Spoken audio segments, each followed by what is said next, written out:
Hi guys, in today's tutorial I would like to show you some facts about spawners so you can make a spawner room as efficient as you can. Behind me you can see a spawner and some colors marked around it, but before we start with that I want to show you the range in which a spawner is active. You may know that the spawner is only active within 16 blocks, so if I stand further than 16 blocks away the spawner won't be spawning mobs. It's easy to find out how far you can be from the spawner by just looking at it, because now the spawner is not spinning anymore and so it won't try to spawn mobs. Only if the spawner has its particles and it is spinning, it will try to spawn mobs. I now marked out some colors for you here that are showing you some different areas of the spawner.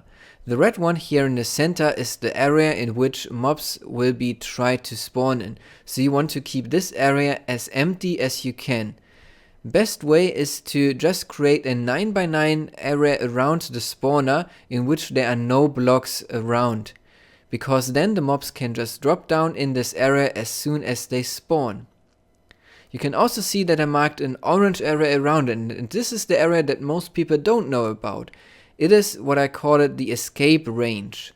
The escape range is the area around the spawner in which it will take a look for mobs. So if I had a skeleton and I got it in this area here, so for example up here in a cave, then the spawner won't be spawning as many skeletons as I would want it to, because there's other skeletons in this area.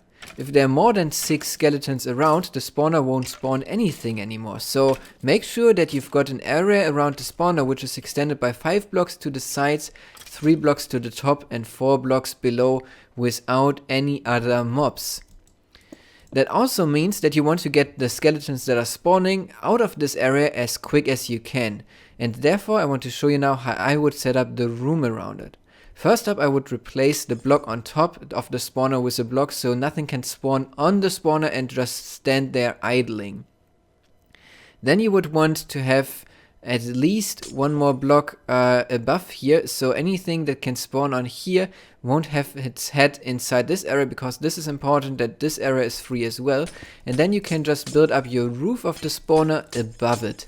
So this is the 9 wide area, and then we can also have our walls right here. And as you can imagine, we want to drop out the skeletons out of this area as quick as we can, so this should at least extend down to somewhere around here. Then I highly recommend to have a 2 block high gap, so a skeleton could just stand here and won't be in range of the spawner, as you can see. So what that means is, because you want most likely to have water channels, to go down 3 more blocks and then create a floor here. So nothing that would be in a water source that could be flowing right here from one side to the other won't be in range of the spawner. So this is already the basic setup that I recommend. So it is 1, 2, 3, 4, 5, 6, 7 blocks below the spawner where you should then start your floor. So let me build up the room for you in 3D so you can see how to set up the water stream below it.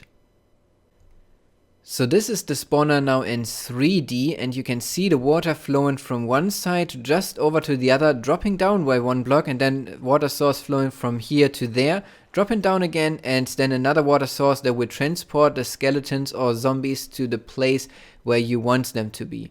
Of course, the spawner is also affected by light level, so you could turn it off by adding light to it. And of course, to have the maximum efficiency, this room inside needs to be 100% dark. It is not right now, but if I fill in this wall, this is all dark. I have night vision, so we can still see stuff. And if the glass wasn't here, we would have already the perfect spawner. Of course, you wouldn't have the glass in the center. So now we have the perfect spawning conditions for the skeletons. Other than other mobs, we don't have to be far away from the spawner to make mob spawning. We can be anywhere near it within 16 blocks, and then the spawner will just continuously spawn mobs, because now there's no mob in the escape range of the spawner, and so it can spawn up to 6 more skeletons at a time. So I hope that this tutorial was helpful to you. If you enjoyed it, then of course feel free to leave a like, subscribe to my channel if you haven't already, and share this video with your friends. And I hope then to see you in the next video. Until then, have a great day.